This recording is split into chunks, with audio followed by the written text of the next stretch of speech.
ಸ್ನೇಹಿತರೆ ನಮಸ್ಕಾರ. ಅಡುಗೆ ಮಾಸ್ಟರ್ ಚಾನಲ್ಗೆ ಮತ್ತೊಮ್ಮೆ ನಿಮ್ಮೆಲ್ಲರಿಗೂ ಸ್ವಾಗತ.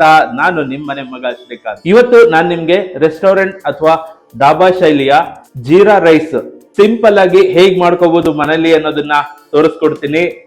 ಸೊ ತಡ ಮಾಡೋದ್ ಬೇಡ, ಬನ್ನಿ ಶುರು ಮಾಡೋಣ. ರೆಸ್ಟೋರೆಂಟ್ ಅಥವಾ ಡಾಬಾ ಶೈಲಿಯ ಜೀರಾ ರೈಸ್ ನಾನು ನಿಮ್ಗೆ ಎರಡು ಮೆಥಡ್ ಅಲ್ಲಿ ತೋರಿಸ್ಕೊಡ್ತೀನಿ. ಒಂದು ಅಥೆಂಟಿಕ್ ಮೆಥಡ್, ಇನ್ನೊಂದು ತುಂಬಾ ಸಿಂಪಲ್ ಬಟ್ ಅದೇ ರೀತಿ ಟೇಸ್ಟ್ ಕೊಡುವಂತ ಎರಡನೇ ಮೆಥಡ್. ಸೊ ಎರಡು ಮೆಥಡ್ ನಾನು ನಿಮ್ಗೆ ತೋರಿಸ್ಕೊಡ್ತೀನಿ. ನಾನು ಬಾಸ್ಮತಿ ಅಕ್ಕಿ ಉಪಯೋಗಿಸ್ಕೊಂಡು ಜೀರಾ ರೈಸ್ ಮಾಡೋದನ್ನ ಇವತ್ತು ನಿಮ್ಗೆ ತೋರಿಸ್ಕೊಡ್ತೀನಿ.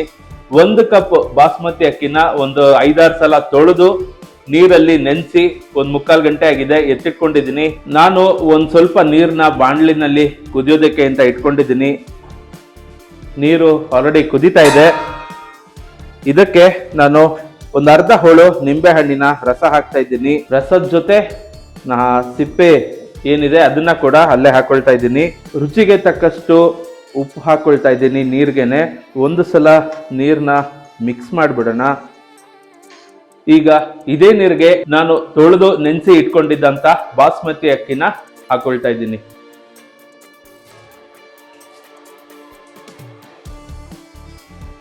ಒಂದು ಸಲ ಇದನ್ನ ಮಿಕ್ಸ್ ಮಾಡಿಬಿಡೋಣ. ಪದೇ ಪದೇ ಮಿಕ್ಸ್ ಮಾಡ್ತಾನೆ ಇರಬೇಕು ಅನ್ನೋದೇನಿಲ್ಲ. ನಾನು ಇಲ್ಲಿ ಬಾಸ್ಮತಿ ಅಕ್ಕಿನ 1/4 ಗಂಟೆಯಿಂದ 1 ಅವರ್ ನೆನೆಯೋದಕ್ಕೆ ಬಿಟ್ಟಿದ್ದೆ. ಹಾಗಾಗಿ ಕುದಿಯೋ ನೀರಲ್ಲಿ ಒಂದು 5 ನಿಮಿಷ ಇದು ಕುದಿಬಿಟ್ರೆ ಅಕ್ಕಿ ಅನ್ನ ಆಗಿ ಬೆಂದ್ಬಿಡುತ್ತೆ. ಬಹಳ ಸಿಂಪಲ್ ರೆಸಿಪಿ ಇದು. ಹೋಟೆಲ್ಗಳಲ್ಲಿ ತುಂಬಾ ಮಸಾಲೆ ಇಷ್ಟಪಡದೇ ಇರೋರು ಫ್ರೈಡ್ ರೈಸು ಇಲ್ಲ ಜೀರಾ ರೈಸ್ನೇ ಆರ್ಡರ್ ಮಾಡೋದು. ಜೀರಾ ರೈಸ್ ಜೊತೆ ದಾಲ್ ತಡ್ಕ ಒಳ್ಳೆ ಕಾಂಬಿನೇಷನ್ನು. ಜೀರಾ ರೈಸು ದಾಲ್ ತಡ್ಕ ಜೊತೆಗೆ 2 ರೋಟಿ ಇದ್ಬಿಟ್ರೆ ಪರ್ಫೆಕ್ಟ್ ಮೀಲ್ ಅಂತಾನೆ ಹೇಳ್ಬೋದು ಅದನ್ನ. ಈಗ ನಾನೇನ್ ಮಾಡ್ತಾ ಇದ್ದೀನಿ ಅದು ಅಥೆಂಟಿಕ್ ಮೆಥಡ್. ಇದು ಸಿಂಪಲ್ ಮೆಥಡ್ ಇದಾದ್ಮೇಲೆ ತೋರಿಸ್ಕೊಡ್ತೀನಿ ನಿಮ್ಗೆ. ಅದು ಬಹಳ ಸಿಂಪಲ್ ಅದು. ಸ್ನೇಹಿತರೆ ಒಂದ್ 5 ನಿಮಿಷ ನೀರಲ್ಲಿ ಚೆನ್ನಾಗಿ ಅಕ್ಕಿ ಬೆಂದಿದೆ. ಒಂದ್ಸಲ ಚೆಕ್ ಮಾಡೋಣ ಬೆಂದಿದ್ಯಾ ಅಂತ. ಒಂದು ಎತ್ಕೊಂಡು ನೋಡಿ ಮುರಿದೋಗಿದೆ. ಒಂದು 80% ಬೆಂದರೆ ಸಾಕು, ಪೂರ್ತಿ 100% ಬೇಯ್ಬೇಕನ್ನೋದೇನಿಲ್ಲ. ಒಲೆ ಆಫ್ ಮಾಡ್ತಿದ್ದೀನಿ. ಒಲೆ ಆಫ್ ಮಾಡಿ ನೀರ್ನ ಶೋಧಿಸ್ಕೊಂಡ್ಬಿಡೋಣ.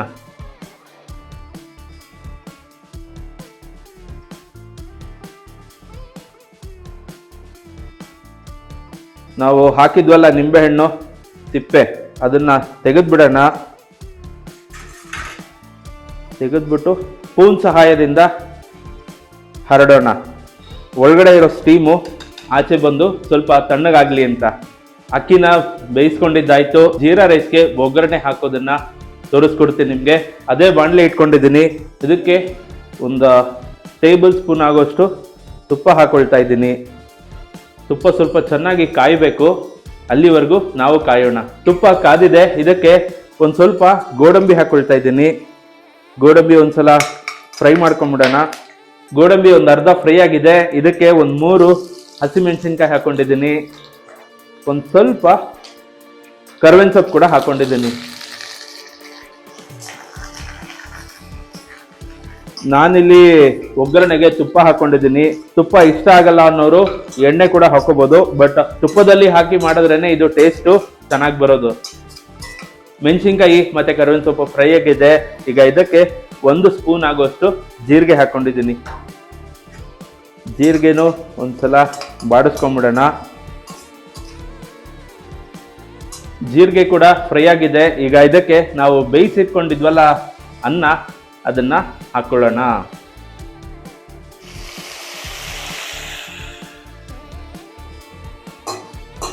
ರುಚಿಗೆ ತಕ್ಕಷ್ಟು ಉಪ್ಪು ಹಾಕೊಳ್ತಾ ಇದ್ದೀನಿ. ಇಲ್ಲೇ ಒಂದು ಸ್ವಲ್ಪ ಕೊತ್ತಂಬರಿ ಸೊಪ್ಪು. ಸಣ್ಣ ಉರಿನಲ್ಲಿ ಇಟ್ಕೊಂಡು ಇದನ್ನ ಮಿಕ್ಸ್ ಮಾಡ್ಕೊಂಡ್ಬಿಡೋಣ. ಸುಮಾರು ಜನಕ್ಕೆ ಕನ್ಫ್ಯೂಷನ್ ಇರುತ್ತೆ, ಇಲ್ಲ ಮಾಡುವಾಗ ಅಕ್ಕಿ ಒಂದಕ್ಕೊಂದು ಅಂಟ್ಕೊಳ್ಳೋದಿರುತ್ತೆ. ಸೊ ನಾನು ಇವಾಗ ಹೇಗೆ ತೋರಿಸಿದೆ ಅಕ್ಕಿನ ಬೇಯಿಸ್ಕೊಳ್ಳೋದು ಅದೇ ರೀತಿ ಮಾಡಿ ನೋಡಿ. ಒಂದಕ್ಕೊಂದು ಅಕ್ಕಿ ಅಂಟೋದಿಲ್ಲ, ಉದುರೋದ್ರಾಗಿ ತುಂಬಾ ಚೆನ್ನಾಗಿ ಬರುತ್ತೆ. ಸ್ನೇಹಿತರೆ, ರೆಸ್ಟೋರೆಂಟ್ ಶೈಲಿಯ ಅಥವಾ ಡಾಬಾ ಶೈಲಿಯ ಅಥೆಂಟಿಕ್ ಜೀರಾ ರೈಸ್ ರೆಡಿ ಆಗೋಗಿದೆ. ಸೊ ಡೆಕೋರೇಷನ್ಗೆ ನಾನು ಒಂಚೂರು ಸ್ಪ್ರಿಂಗ್ ಆನಿಯನ್ ಹಾಕ್ತಾ ಇದ್ದೀನಿ. ನಾವು ಮಾಡಿರೋಂಥ jeera rice ready to serve. ಇಷ್ಟೇ, ಬಹಳ ಸಿಂಪಲ್ ರೆಸಿಪಿ ಇದು. ಸ್ನೇಹಿತರೆ, ನೋಡೋದ್ರಲ್ಲ ಅಥೆಂಟಿಕ್ ಜೀರಾ ರೈಸ್ ಹೇಗೆ ಮಾಡೋದು ಅಂತ. ಇದನ್ನ ಇನ್ನ ಸುಲಭವಾಗಿ ಮನೆಯಲ್ಲಿ ಹೇಗೆ ಮಾಡ್ಕೋಬಹುದು ಇವಾಗ ನೋಡೋಣ. ಅದನ್ನ ಸ್ವಲ್ಪ ಟೈಮು ಇದೆ ನಮಗೆ ಆರಾಮಾಗಿ ಪ್ರಿಪೇರ್ ಮಾಡ್ಬೋದು ಅಂದ್ರೆ ಇದೇ ಮೆಥಡ್ ಅಲ್ಲೇ ಮಾಡಿ. ನಾನು ಇದೇ ಮೆಥಡ್ ನ ರೆಕಮೆಂಡ್ ಮಾಡ್ತೀನಿ. ಇದು ತುಂಬಾನೇ ಚೆನ್ನಾಗಿರುತ್ತೆ.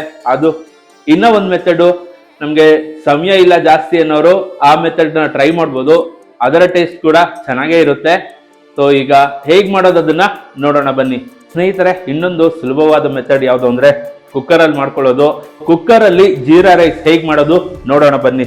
ಒಂದು ಕುಕ್ಕರ್ ನ ಇಟ್ಕೊಂಡಿದ್ದೀನಿ ಒಲೆ ಮೇಲೆ. ಇದಕ್ಕೂ 1 ಟೇಬಲ್ ಸ್ಪೂನ್ ಆಗೋಷ್ಟು ತುಪ್ಪ ಹಾಕೊಳ್ತಾ ಇದ್ದೀನಿ. ತುಪ್ಪ ಕಾದಿದೆ. ಇದಕ್ಕೂ ಗೋಡಂಬಿ ಹಾಕೊಳ್ತಾ ಇದ್ದೀನಿ. ಗೋಡಂಬಿನ ಅರ್ಧ ಫ್ರೈ ಮಾಡ್ಕೊಳ್ಳೋಣ ಸಾಕು. ಗೋಡಂಬಿ ಫ್ರೈ ಆಗಿದೆ ಅರ್ಧ. ಅದಕ್ಕೆ ಮೆಣಸಿನ್ಕಾಯಿ ಹಾಕೊಳ್ತಾ ಇದ್ದೀನಿ. ನಾನಿಲ್ಲಿ 3-4 ಮೆಣಸಿನ್ಕಾಯಿ ತಗೊಂಡಿದ್ದೀನಿ. ನಿಮ್ಗೆ ಖಾರ ಜಾಸ್ತಿ ಬೇಕು ಅನ್ನೋರು ಇನ್ನ ಮೆಣಸಿನ್ಕಾಯಿನ ಆಡ್ ಮಾಡ್ಕೋಬಹುದು. ಅದಕ್ಕೆ ಸ್ವಲ್ಪ ಕರಿಬೇವು ಕೂಡ ಹಾಕೊಂಡಿದ್ದೀನಿ. ಇದಕ್ಕೂ 1 ಸ್ಪೂನು ಜೀರಿಗೆ ಹಾಕೊಳ್ತಾ ಇದ್ದೀನಿ. ಇದಕ್ಕೂ ನಾನು 1 ಕಪ್ ಬಾಸ್ಮತಿ ರೈಸ್ ನ 5-6 ಸಲ ತೊಳೆದು 1 ಅವರ್ ನೆನೆಸಿ ಇಟ್ಟಿದ್ದೆ. ಆ ಅಕ್ಕಿನ ಇಲ್ಲೇ ಹಾಕೊಳ್ತಾ ಇದ್ದೀನಿ. ರುಚಿಗೆ ತಕ್ಕಷ್ಟು ಉಪ್ಪು ಕೂಡ ಇಲ್ಲೇ ಸೇರಿಸ್ಕೊಳ್ಳೋಣ. ಒಂದ್ಸಲ ಇದನ್ನ ಮಿಕ್ಸ್ ಮಾಡಿಬಿಡೋಣ. ನಾನು ಈ ಕಪ್ಪಲ್ಲಿ 1 ಕಪ್ ಅಕ್ಕಿ ತಗೊಂಡಿದ್ದೀನಿ. ಅದಕ್ಕೆ 2 ಕಪ್ ಆಗೋಷ್ಟು ನೀರು ಹಾಕೊಳ್ತೀನಿ.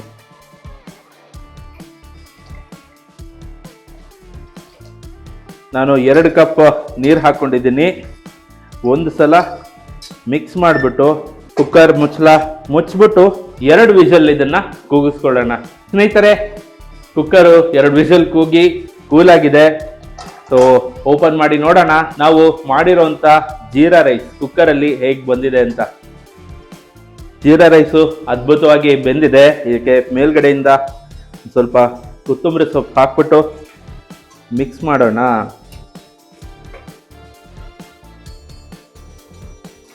ಸ್ವಲ್ಪ ಇದಕ್ಕೂ ಮೇಲ್ಗಡೆ ಡೆಕೋರೇಷನ್ಗೆ ಅಂತ ಸ್ಪ್ರಿಂಗ್ ಆನಿಯನ್ ಹಾಕ್ತಾ ಇದ್ದೀನಿ. ಅದು ಕಂಪ್ಲೀಟ್ಲಿ ಆಪ್ಷನಲ್ ಸ್ಪ್ರಿಂಗ್ ಆನಿಯನ್ನು. ನಿಮಗೆ ಬೇಕಾದರೆ ಹಾಕೋಬಹುದು, ಇಲ್ಲ ಅಂದರೆ ಖಂಡಿತ ಸ್ಕಿಪ್ ಮಾಡ್ಕೋಬಹುದು. ನೋಡಿದ್ರಲ್ಲ ಸ್ನೇಹಿತರೆ, ಕುಕ್ಕರಲ್ಲಿ ಜೀರಾ ರೈಸ್ ಹೇಗೆ ಮಾಡೋದು ಅಂತ. ಇದು ಬಹಳ ಸುಲಭವಾಗಿ ಮಾಡುವಂಥ ಮೆಥಡ್. ಇದು ಅನ್ನ ಸಪರೇಟ್ ಆಗಿ ಬೇಯಿಸ್ಕೊಂಡು ಆಮೇಲೆ ಒಗ್ಗರಣೆ ಹಾಕೊಳ್ಳೋಕೆ ಟೈಮ್ ಇಲ್ಲ ಅನ್ನೋರು ಈ ತರ ಕುಕ್ಕರಲ್ಲಿ ಆರಾಮಾಗಿ ಮಾಡ್ಕೋಬಹುದು. ಟೇಸ್ಟ್ ವೈಸು 2 ಸಿಮಿಲರ್ ಆಗೇ ಇರುತ್ತೆ, ಏನು ಅಂತ ಡಿಫ್ರೆನ್ಸ್ ಇರಲ್ಲ. ಯಾಕೆಂದ್ರೆ ಅದಕ್ಕೇನು ಐಟಮ್ ಹಾಕ್ತೀವೋ ಇದಕ್ಕೂ ಅದೇ ಐಟಮ್ ಹಾಕಿರ್ತೀವಿ. ಸೊ ಹಾಗಾಗಿ ನಿಮ್ಗೆ ಟೈಮ್ ಇಲ್ಲ, ನಮ್ಗೆ ಜೀರಾ ರೈಸ್ ತಿನ್ಬೇಕು ಅನ್ನೋರು ಈ ಮೆಥಡ್ ಮಾಡಿ. ಇಲ್ಲ ನಮ್ಗೆ ಟೈಮ್ ಇದೆ ಪರವಾಗಿಲ್ಲ ಅನ್ನೋರು ಆ ಮೆಥಡ್ ಅಲ್ಲಿ ಮಾಡ್ಬೋದು. ನೀವು ಇದನ್ನ ಬಾಸ್ಮತಿ ಅಕ್ಕಿಲ್ ಮಾಡಿದ್ರೆ ತುಂಬಾ ಚೆನ್ನಾಗಿ ಬರುತ್ತೆ. ಇಲ್ಲ ಜೀರಾ ರೈಸ್ ಅಂತಾನೆ ಸಿಗುತ್ತೆ, ಅದ್ರಲ್ಲಿ ಕೂಡ ಮಾಡ್ಬೋದು. ಇಲ್ಲ ನಮ್ಗೆ ಅದ್ಯಾವುದು ಸರಿ ಹೋಗಲ್ಲ ಅಂದ್ರೆ ಸೋನಾ ಮಸೂರಿ ಅಕ್ಕಿನಲ್ಲಿ ಕೂಡ ಮಾಡ್ಬೋದು. ಈಗ ಒಂದ್ಸಲ ಇದನ್ನ ರುಚಿ ನೋಡೋಣ ಹೇಗ್ ಬಂದಿದೆ ಅಂತ. ಸ್ನೇಹಿತರೆ, ನೋಡ್ಬೋದು ಜೀರಾ ರೈಸು ತುಂಬಾ ಅಲ್ಲ ಅಂದ್ರು ಸ್ವಲ್ಪ ಕಲರ್ಫುಲ್ ಆಗಿದೆ. ಕೊತ್ತಂಬರಿ ಸೊಪ್ಪು, ಕರ್ಬೇವಿನ ಸೊಪ್ಪು, ಜೀರಿಗೆ, ಗೋಡಂಬಿಯಿಂದ ತುಂಬಿಕೊಂಡಿದೆ. ಈಗ ಇದನ್ನ ಒಂದ್ಸಲ ರುಚಿ ನೋಡೋಣ ಹೇಗಿದೆ ಅಂತ.